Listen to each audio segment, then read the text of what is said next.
Hello friend, science के एक और सीरीज़ में आपका स्वागत है। दोस्तों, इस सीरीज़ में मैं कुछ इंपॉर्टेंट बातें जो आपके साथ शेयर करना चाहूँगा साइंस की। दोस्तों, मैंने इसमें क्वेश्चन तो नहीं दिए, पर क्वेश्चन टाइप हर लाइन एक क्वेश्चन की तरह इसमें आपको देखने को मिलेगी। मैंने ये जो इम्पोर्टेंट लगा, जो कुछ मुझे नया लगा, वो मैंने अपने नोट्स में लिखा था। तो दोस्तों, मैं वो आपको बता देता हूँ। आप वीडियो पूरा ज़रूर देखना। दोस्तों, शुरू करते हैं। ठोस, द्रव और गैस को समान ताप पर गर्म करने पर गैस का ऊष्मीय प्रसार सबसे अधिक होता है। दोस्तों, सबसे अधिक ऊष्मीय प्रसार किसका होता है? गैस का। सबसे अधिक गैस का होता है, फिर उससे कम द्रव का होता है, और फिर ठोस का सबसे कम होता है। ये बात ध्यान रखना दोस्तों। जब वस्तु ऊष्मा ग्रहण करती है जब वस्तु ऊष्मा ग्रहण करती है तो ताप बढ़ जाता है तथा अणुओं की गतिज ऊर्जा बढ़ जाती है। जब ऊष्मा ग्रहण करती है तब तो गतिज ऊर्जा बढ़ जाती है, और उसी दूसरे केस में जब वस्तु ऊष्मा त्यागती है तो ताप कम हो जाता है, अणुओं की गतिज ऊर्जा कम हो जाती है। नेक्स्ट, यदि कोई वस्तु नियत चाल से गति करती है यदि कोई वस्तु नियत चाल से गति करती है तो उसका दूरी और समय ग्राफ एक सरल रेखीय प्राप्त होता है। कैसा प्राप्त होता है? एक सरल रेखीय प्राप्त होता है। दोस्तों, ये इनके आंसर मैंने इसमें नोट कर रखे हैं। ये मैंने लाइन के हिसाब से दे रखे हैं, ऑब्जेक्टिव क्वेश्चन के हिसाब से मैं आपको बता नहीं रहा हूँ। तो दोस्तों, आप ध्यान रखना कि मैं क्या कहना चाहता हूँ। हाथों को आपस में रगड़ने पर घर्षण बल के कारण हथेलियाँ गर्म हो जाती है। किसके कारण होती है? तो घर्षण बल के कारण होती है। तो संवेग का ऐसा ही मात्रक होता है। ये बहुत इंपॉर्टेंट क्वेश्चन है, इसको स्टार लगा लेना, इसको याद कर लेना। तो संवेग का ऐसा ही मात्रक होता है किलोग्राम मीटर पर सेकंड, और इसका सूत्र होता है P=mv, द्रव्यमान इंटू वेग। तो ये इंपॉर्टेंट है, इसको आप ध्यान रखना। तत्वों के बारे में बात कर लेते हैं। लघु आवर्त आवर्त सारणी आपने देखी होगी। तो लघु आवर्त में कितने कितने तत्व होते हैं? तो दोस्तों, द्वितीय और तृतीय आवर्त में 8 तत्व होते हैं। इसको लघु आवर्त बोलते हैं। अति लघु आवर्त प्रथम आवर्त होता है, इसमें 2 ही तत्व होते हैं। और दीर्घ आवर्त चतुर्थ और पंचम आवर्त में 18 तत्व होते हैं। जबकि अति दीर्घ आवर्त होता है दोस्तों, उसमें छठे और सातवें आवर्त के अंदर 32 तत्व उपस्थित होते हैं। ये इंपॉर्टेंट है, ध्यान रखना। मोजले का आवर्त नियम। तो दोस्तों, मोजले का आवर्त नियम 1913 ये क्या कहता है कि तत्वों के भौतिक और रासायनिक गुणधर्म उनके परमाणु क्रमांक के आवर्ती फलक होते हैं। दोस्तों, इन्होंने किस पर जोर दिया? परमाणु क्रमांक पर। इन्होंने परमाणु भार के स्थान पर परमाणु क्रमांक को मुख्य गुण माना है। आवर्त का ये दीर्घ और लंबा रूप है। और मेंडलीव क्या कहते हैं? मेंडलीव का आवर्त नियम तत्वों का गुणधर्म परमाणु भारों के आवर्ती फलन होते हैं। ये परमाणु भार पे जोर देते हैं दोस्तों, इंपॉर्टेंट है। मरकरी को हाइड्रोजेरियम नाम से जाना जाता है।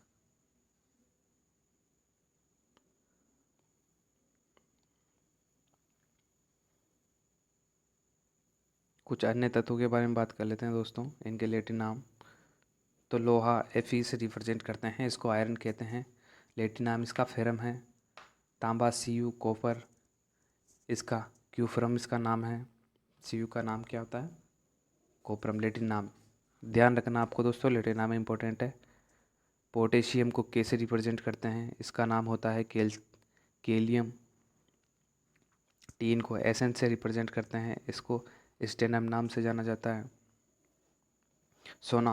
सोने को ओरम नाम से जाना जाता है, इसका प्रतीक होता है Au। सोडियम Na इसको न्यूट्रियम नाम से जाना जाता है दोस्तों। ये इसके लैटिन नाम है, इंपॉर्टेंट है, ध्यान रखना। सोडियम बाइकार्बोनेट के बारे में बात कर देते हैं। NaHCO3 इसका सूत्र होता है। खाने का सोडा भी इसको अपन बोलते हैं। बेकिंग सोडा के उत्पादन में इसका उपयोग किया जाता है। सोडा बाइकार्बन औषधियाँ बनाने में भी इसका उपयोग किया जाता है। इनो जो आपने सुना होगा, फ्रंटलोड बनाने में भी इसका उपयोग किया जाता है तथा अग्निशमन यंत्रों में प्रयुक्त इसको किया जाता है दोस्तों। प्लेटलेट्स इसके बारे में, ये रक्ताणु या पट्टिकाणु भी इनको बोलते हैं दोस्तों। इनको रक्ताणु और पट्टिकाणु भी बोलते हैं। ये रक्त का थक्का बनाने में सहायक होती है तथा इनमें केंद्रक अनुपस्थित होता है। केंद्रक इनमें अनुपस्थित होता है दोस्तों। मनुष्य में कितने प्रकार के दांत पाए जाते हैं? तो 4 प्रकार के दांत पाए जाते हैं, कृदनक, रदनक और अग्रचर्वणक और चवर्णक। मानव द्वारा श्वसन क्रिया में छोड़ी गई सांस में 4% कार्बन डाइऑक्साइड CO2 होती है। श्वसन क्रिया के दौरान ग्लूकोज का ऑक्सीकरण होता है। ये ध्यान रखना दोस्तों, डायरेक्ट क्वेश्चन आ सकता है। श्वसन क्रिया में किसका ऑक्सीकरण होता है? तो ग्लूकोज का ऑक्सीकरण होता है। एंसन या कुष्ठ रोग, माइक्रोबैक्टीरियम लेप्री जीवाणु के कारण होता है। परिधीय तंत्रिका तंत्र प्रभावित होती है। डायरेक्ट क्वेश्चन आ सकते हैं दोस्तों कि परिधीय तंत्रिका तंत्र प्रभावित होती है, किस रोग में होती है? तो कुष्ठ रोग में। हरी पत्तियों के अलावा अन्य वर्ण की पत्तियों में भी क्लोरोफिल उपस्थित होता है दोस्तों, लेकिन अन्य वर्ण हरे रंग को ढक लेते हैं। लाल, भूरा, हरा पत्तियों का रंग होता है, ये वर्णक की उपस्थिति के कारण होता है। अलग अलग वर्णक पाए जाते हैं, इसकी उपस्थिति में इनके रंग अलग अलग होते हैं दोस्तों। लाइसोजाइम एंजाइम लार में उपस्थित होता है और इसका उपयोग क्या होता है? इस जीवाणु को संक्रमण रोकता है, जीवाणु को मुंह में ही मार देता है दोस्तों। ये बहुत इंपॉर्टेंट है, शायद पहली बार आपने सुना होगा। गोल्डी लॉक्स जोन सॉरी दोस्तों, गोल्डी लॉक्स जोन निवास करने योग्य जोन, जहाँ पानी पर्याप्त मात्रा में मौजूद होता है, उस जोन को गोल्डी लॉक्स जोन कहते हैं। जैसे पृथ्वी इस जोन के अंदर आता है दोस्तों। नासा ने TOI 700D ग्रह की खोज की थी, ये भी इसी जोन के अंदर आता है। पृथ्वी किस जोन के अंदर है? गोल्डीलोन्स जोन के अंदर। जिन उपकरणों द्वारा आंकड़े, अक्षर, चिन्हों को मेमोरी में दिया जाए वह इनपुट डिवाइस कहलाती है। इनपुट डिवाइस होती है track ball, joystick, microphone, webcam और बारकोड। ये आपको ध्यान रखना है, डायरेक्ट क्वेश्चन आएंगे इनसे। वर्णांता, कलर ब्लाइंडनेस, दृष्टि दोष दूर करने के लिए एनक्रोमा लेंस प्रयुक्त होता है। कौन सा लेंस प्रयुक्त होता है? एनक्रोमा लेंस, जो कि विशेष तरंगदैर्घ्य के प्रकाश को हटा देता है। मरकरी Hg के बारे में, धातु द्रव अवस्था में पाई जाती है। मरकरी जो धातु होती है यह सामान्य ताप पर भी द्रव अवस्था में पाई जाती है तथा अन्य धातुओं से क्रिया करके अमलगम बनाती है। अमलगम कौन बनाती है? मरकरी। अन्य धातुओं से, जो कि दांतों के छिद्र बढ़ने में प्रयुक्त होती है तथा पारा लोह पात्र में रखा जाता है, क्योंकि यह उसके साथ अमलगम नहीं बनाता तथा इसे क्विकसिल्वर भी कहा जाता है। जेल पेन और थर्मामीटर में इसका उपयोग होता है, ये आपको पता होना चाहिए। तारपीन का तेल चीड़ के पेड़ से प्राप्त होता है तथा यह वसीय तेल है। किडनी, वृक्क, गुर्दे मानव के शरीर में रक्त शुद्धिकरण के लिए उत्तरदायी है तथा रक्त के अवशिष्ट पदार्थ का उन्मूलन भी करते हैं। जब रक्त में यूरिया की मात्रा बढ़ जाती है तो यूरेमिया रोग कहलाता है। नेक्स्ट क्वेश्चन, आर्द्र वायु में ध्वनि का वेग शुष्क वायु की तुलना में अधिक होता है। आर्द्र वायु होती है उसमें ध्वनि का वेग शुष्क वायु की तुलना में अधिक होता है, क्योंकि आर्द्र वायु का घनत्व शुष्क वायु की तुलना में कम होता है। घनत्व कम होता है। ध्वनि का वेग माध्यम के घनत्व के वर्गमूल के व्युत्क्रमानुपाती होता है तथा माध्यम का घनत्व कम होने पर ध्वनि का वेग अधिक होता है। ये डायरेक्ट ध्यान रखने वाली बात है, आप इसको दोबारा देख लेना। तो DNA क्या होता है? जिन कोशिकाओं में आनुवांशिक लक्षणों को नियंत्रित करना। जीव कोशिकाओं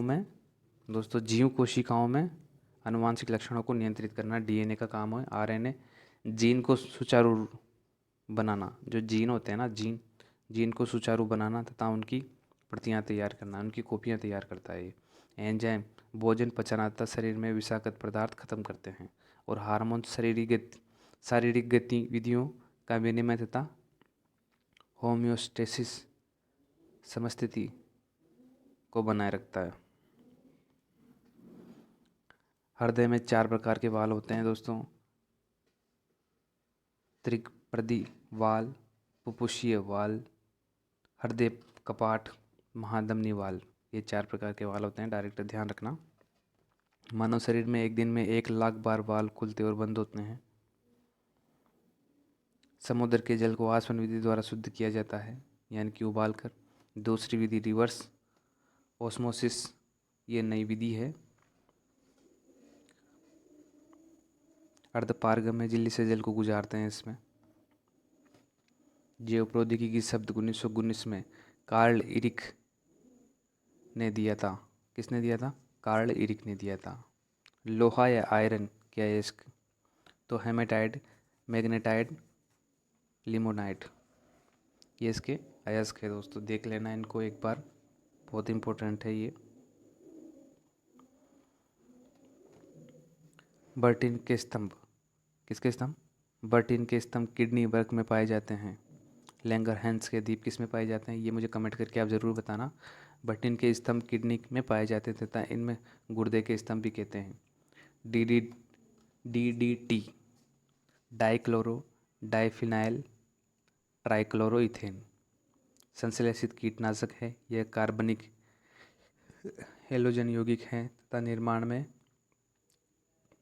क्लोरेल का प्रयोग, इनके निर्माण में क्लोरेल का प्रयोग किया जाता है दोस्तों। ऑक्सीकरण अभिक्रिया, इलेक्ट्रॉन त्याग, ऑक्सीजन का सहयोग होता है। सामान्यतः ऑक्सीजन और हेलोजन ऑक्सीकारक होते हैं। मानव शरीर में 2 फेफड़े होते हैं। दाएं फेफड़े में 3 पिंड होते हैं तथा बाएं फेफड़े में 2 पिंड होते हैं। बहुत इंपॉर्टेंट है, किस फेफड़े में कितने पिंड पाए जाते हैं।